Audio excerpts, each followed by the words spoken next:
Yo, what is up, YouTube? It is your boy Costa here, coming at you guys with a video. I know it's been a while. It is late as hell. I am recording this on a hotspot. Literally, I could show you guys right now. We out here. My phone. No. I am still in a situation where I can't really post that often, but I really felt the need to post a video right now. Pertaining to, and yes, I've been playing DC on a hotspot as well, for all you guys wondering why I haven't posted or streamed while on DC. But anyways, let's get it started. These raids, this DLC. So, this DLC I don't really have an all-time issue with at all upon release date. Upon release date, there were some nitpicky things I did not like, but of course, you know, it was a great DLC overall. One of the raids, False Idols Elite, was just amazing, but Mom Elite, which is Monsters of Metal Elite, for all you people that don't know the abbreviation, was pretty lackluster. It was pretty easy. That is the raid everybody's grinding renown for, and there was a glitch for it. As well, that people were taking advantage of, which I think got fixed, so that's a good thing. But I'm specifically here to talk about the changes to the elite raids, specifically to Rage, because I am a Rage tank. I care about the power set, and I just kind of hate, I don't want to say hate, I just dislike the, I don't know how to say it, favoritism to some players. And it's just dumb. And these players aren't by no means like bad players. It's just, it's obvious when they're pushing their agenda and when they're not, because of the fact of these changes right here, or well, this change right here and right here. So specifically, this is a video if you guys already know about the DLC. I'm not really, you know, walking you through anything like that. You guys kind of already have to know. It's pretty much a weekend, not even a weekend, but still, it's to the point where everybody pretty much knows what's going on, right? So obviously, specifically talking about the Gorgon fossilization attack now grants Rage Crash immunity. Okay, hindsight, that sounds cool, whatever. Because when you get stoned, realistically, when you're stoned, you can't do anything. You're just sitting there. But then it kind of clicked to me, like, okay, that sounds cool, but isn't that the whole point of Rage, though? Like, to me, I went Rage because of the fact that I like the high-risk, high-reward gameplay. And when it comes down to it, I really like the fact that I get punished for being stupid. So the Gorgon fossilization is, of course, you get fossilized, you get stoned, as the DC community, you know, puts it as slang. You get stoned. You know, it's like a Medusa. You know, you look at the Medusa, you get stoned. All right, so you turn to stone for like a couple seconds, you lose aggro, blah blah blah. So of course, there's a way to avoid this mechanic. However, you just look away, and this seems to me kind of, you know, fair in a sense. I look away, bam, mechanic avoided. In turn, I don't have to worry about Rage Crash unless I'm, you know, a noob that can't, you know, press E chain in time. So even then, you know, first of all, this is elite. You know, this should be the hardest difficulty it can be possible, and just the Gorgon fossilization granting Rage Crash immunity kind of puts it at a bounce back. Like, oh no, I'm not gonna cancel Rage Crash. Oh no, I got stoned. Yes, I didn't Rage Crash in the stone. If I get stoned, I expect to Rage Crash like an idiot because I'm an idiot for not avoiding that said mechanic. So, you know, it's kind of, you know, dumb to me that they did that. And then, of course, same thing here. Fixed another Dark Robin ability so it would no longer potentially cause Rage Crash. So, this is the thing where it's like Dark Robin in Mom Elite, last boss. You have Dark Robin's eating ability. So it's like King Shark. King Shark would eat you. He would charge at you, eat you, and then, until you would die, unless one of your allies, group members, whatever you want to call them, lunges them for you, and then, gets the counter, and then you're up. Yeah, this is kind of the same idea. If I'm an idiot enough to get caught in that, I should face full consequences as well. And here comes why didn't this power get this whatever? All right. So I know a few atomic tanks. There are a few atomic tanks in my league that are amazing, and they aren't really crying about losing their aura when they're stoned. So I don't get it why Rage got away with it, but Atomic didn't. And that's just not fair if they're gonna put it out like that. So Atomic takes the full blow, but Rage doesn't. That's kind of BS in a way, but as well, obviously someone did push for this. I'm not gonna say who. If you're an endgame player, you already know. But it's kind of dumb how this has been going on. But I think that's pretty much it. Like, I just want the double-edged sword of Rage, specifically, because now the Elite Raids are actually brainless. I will be uploading some clips. Hopefully I can get a flash drive and whatever, put them into my computer and upload them up. So hopefully you guys will be seeing those videos soon of me doing everything. And just the fact of Mom Elite being solo tankable is just, to me, it's not even a weekend and people are already solo tanking it. That's kind of dumb. That's a joke. And of course, specifically, I'm gonna go through all the raids. Might as well. So Mom Elite first boss, we have the Ice Giants that literally do no damage. They only do damage to the group. The Ice Giant, he does the charge. That's fine, whatever. But those Ice Giants, like the smaller Ice Giants, they really don't do anything. They're just there. they're just there. Mr. Freeze's mechanics are kind of interesting, I guess, whatever. But still, it's like there's only one thing that could really hurt the tank / group. The tank could get iced and lose aggro, but of course he could break out real quick and just pull him. And of course the skull attack where he pulls you in and then BAM, he just slaps your head and kills you. I mean, that's whatever. I'm like, that's it. And then the Ice Giants are just there. There just needs to be more interaction. Like, I'm gonna get to it. But moving on to the second boss, we have Poison Ivy, which Poison Ivy has an interesting mechanic. She does like this breakout thing where she knocks everybody back, and then everybody has to run behind a tree or else they get blown to bits into like 1% health or just die, straight up die. So you run behind the tree, and that's totally intended. Apparently, I wish I had the form thing here, but whatever, I would, but let me just run in my tangent real quick. You face the full blow, bam, you just completely ignore it. The only really annoying thing of the fight is the spores, which the tank can kind of easily avoid. Just push them, literally just pull them into one area, emitter them, run away, and just stand. Because the spores are so slow, it's amazing. And then Poison Ivy herself, the only actual mechanic she has is the blow kiss, and of course the knockback that I did mention.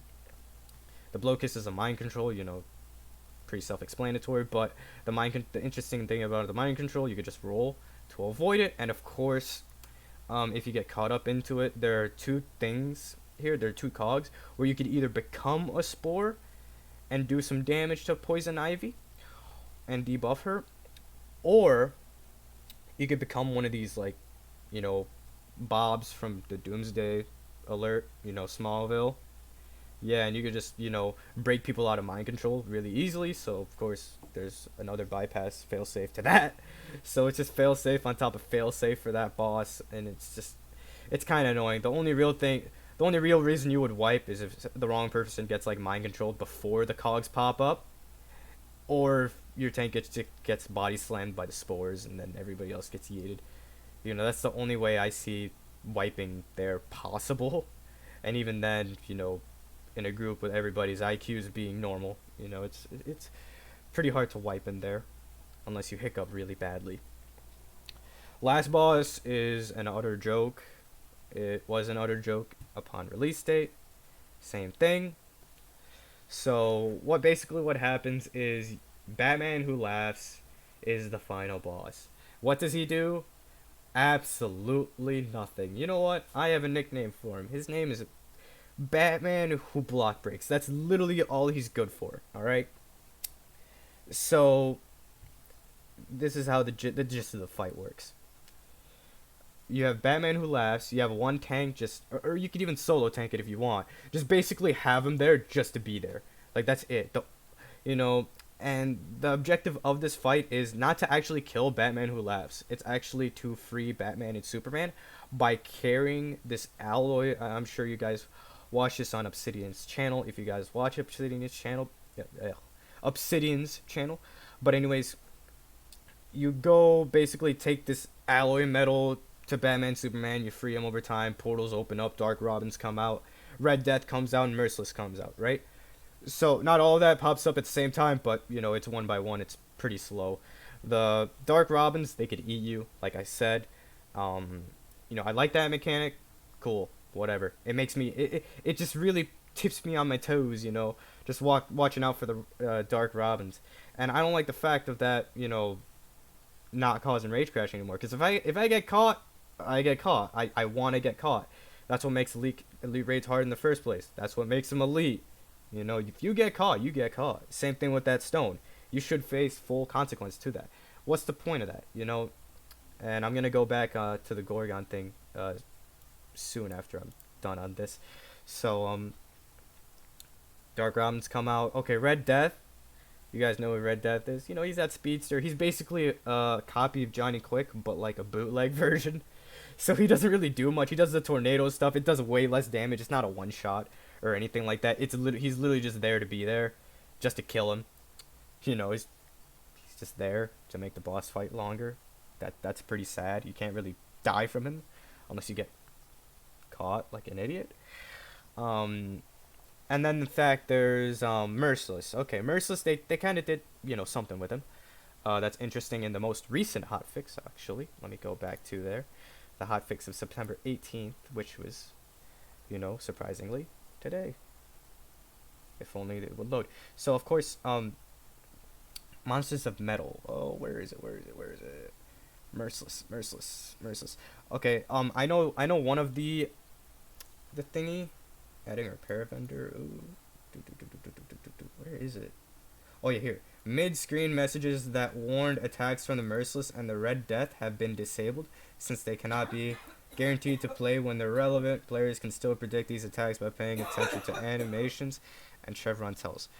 That keeps you on your toes, and I kind of like what they did there, so we actually have to watch the characters move around. Not be totally brainless and just brainlessly DPS and then see a giant big red text on our screens and be like, guys, red text, block. Now we actually have to look at Merciless when we're DPSing him to see, oh my god, he's in the air. Maybe we should block. So that's pretty good that they did that. Same thing for Red Death. I don't know what red Death had specifically, but whatever. I guess it's kind of the same thing. And of course, Merciless goes up in the air, he slams his sword, and then he kills you if you're not blocking. So obviously, it was like the NGN, where the thing would go up in the air, spin around, bam, come down, and everybody would just die unless they're blocking. Same idea there, you know, you just pay attention, you won't die. I guess that's an interesting, okay. You know, where is it? Where was I?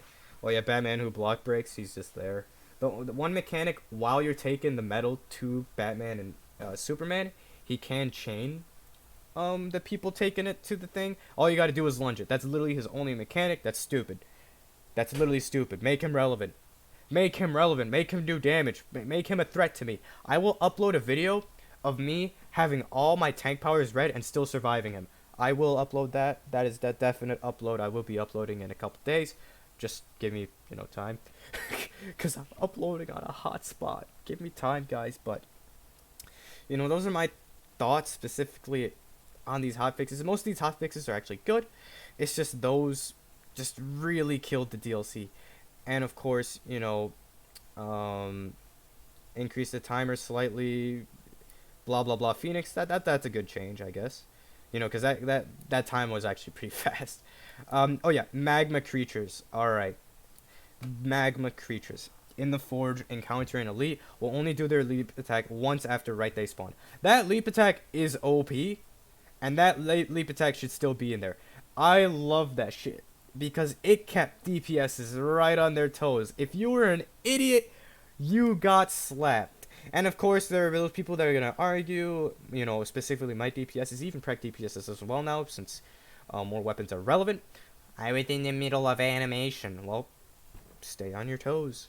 Because I've seen people mid-animation, you know, whatever, they're just, I don't know how to explain it. I've seen people survive the leap attack multiple times.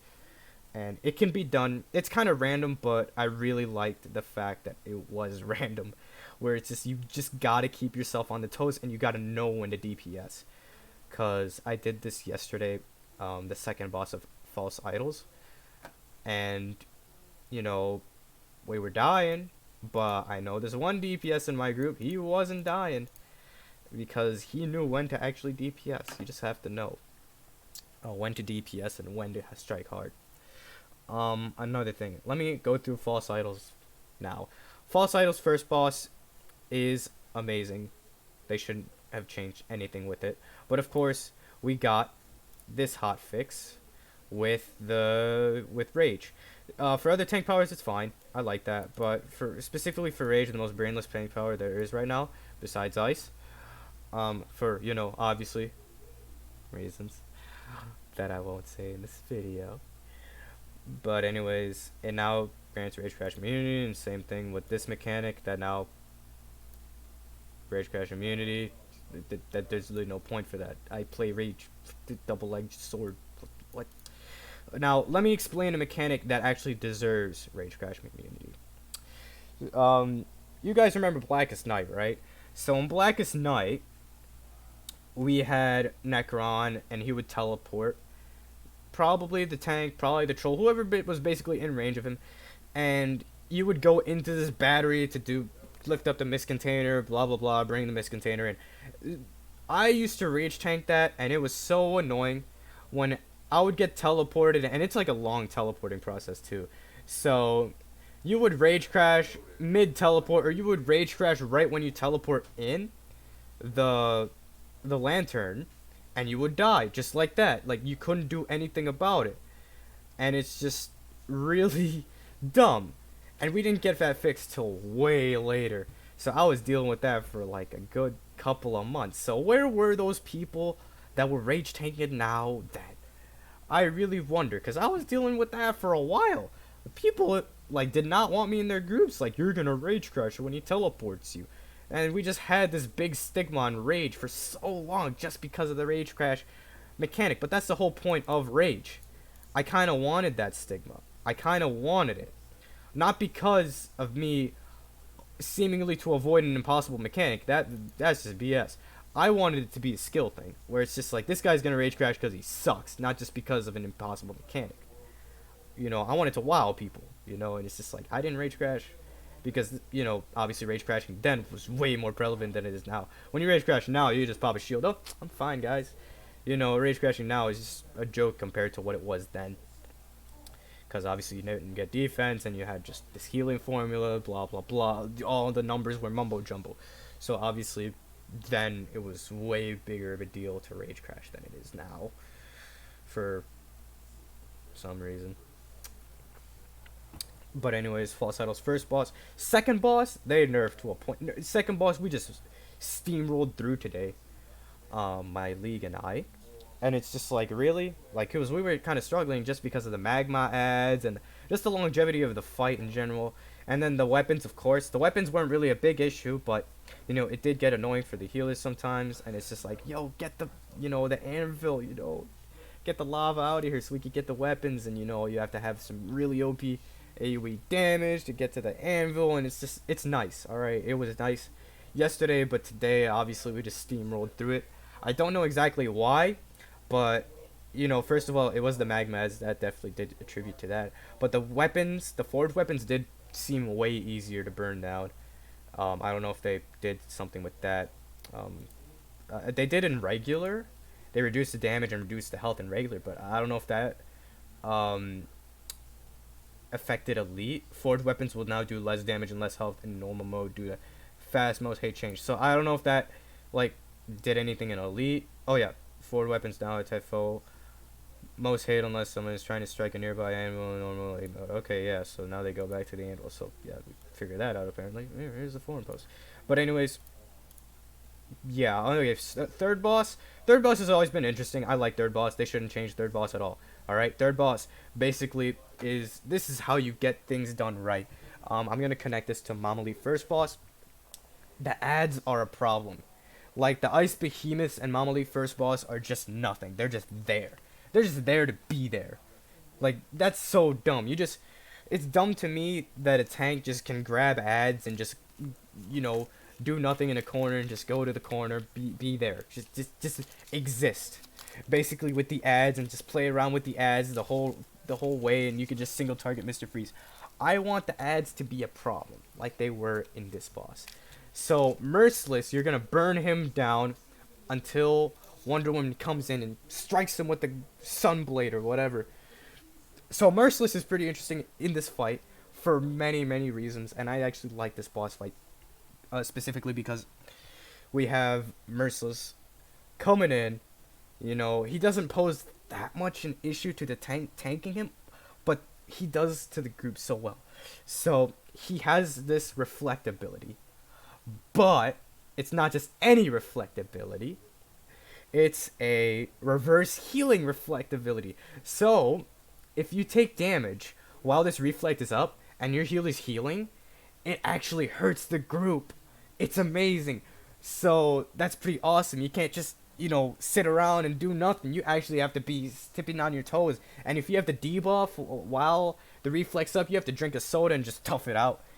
You know, because your healer can't do anything, or else the group is just gonna be there, basically dying, just because the healer's healing, and it's just like a reverse heal in that moment, which is really cool. That's pretty smart. I really like that. If they included that in Machine Elite in the Donna Choi phase, I would have really liked that phase even more. You know, they should have done that a while ago. Now that I think about it, you know, now that we go back to it, or even in the Raven phase, you know, in Machine Elite. But you know, I digress. Let's go forward. So what are the mechanics are there?